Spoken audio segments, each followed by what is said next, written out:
عليكم محسنين، رجعت لكم حلقة جديدة.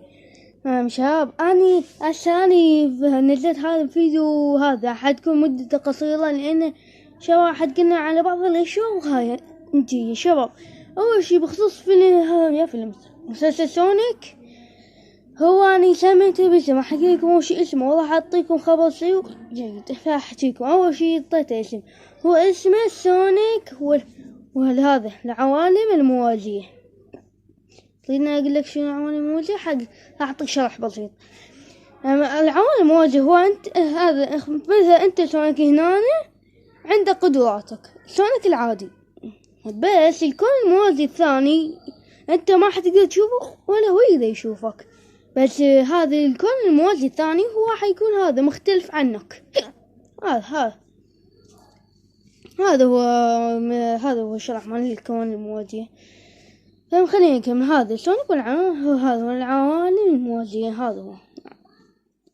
خليني أقول لكم هسه الخبر السيء شباب، إن هذا الحلقة الأولى من مسلسل هذا سونيك العوالم الموازية، ياباني هذه حلقة صف. والله صراحة الأغاني ما أدري شلون عجبتني، والله ما أحكيكم شغلة شلون عجبتني ما أدري، لا تسألون والله ما أعرف شلون، يعني هو شلون هذا عجبتني ما أدري، ممكن تعجبكم أنتم، ما أدري شلون عجبتني أنا بالضبط شلون عجبتني.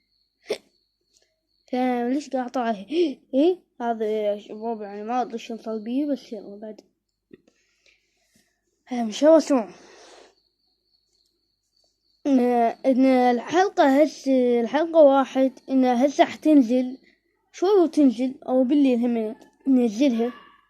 شوف شباب إن راح أنزلها أنا بالليل، لين هذا راح ننزلها بالليل. إن شباب هذا لا يدا يشغل حماسكم يعني شوي يشغل هناك حماس. 16 مشترك ما يجيبها، 16 مشترك عندك هاي كم شباب.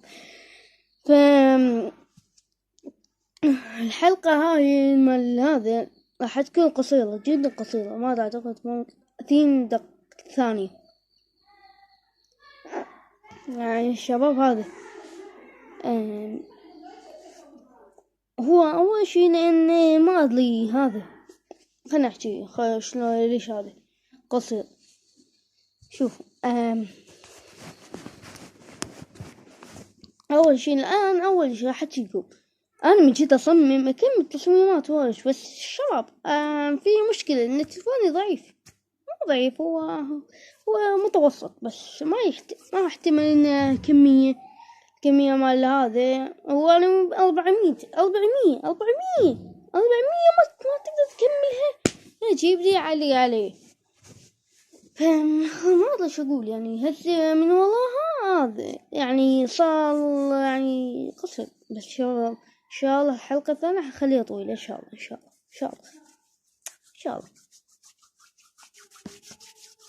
يلا الخبر جاي شو هذا كانت شباب الخبر الجيد، لأن إن أكو أشخاص راح يساعدوني، راح أهمنه وراح يساعدوني بعمله ما أدري يمتى يساعدوني. إن شباب ممكن يساعدني بأفكار، بس الأفكار يعني يعطون أفكار وهلا أنا مو يعني يحمسونكم شو أسوي، يعني هذا هم يعطيكم أفكار ويعطون أفكار ويصححون بعض الأخطاء. وهم يا شباب هم ما راح أقنعهم هم أول شي ينتهون من المدرسة، راح يكون بس شخص واحد، مو يشتغلون يعني بس شخص واحد هو مشهور. أقف باطن قحتوني ما أدري شي صار فيه، بس خلنا نعوف الشات راح يساعدني ولا ما ينتهي من مدرسته بالامتحانات. فإن شاء الله شباب ممكن بالليل راح أنزل هسه ما أدري. يلا شباب طابت ليلتكم، نراكم في فيديو جديد، مع السلامة.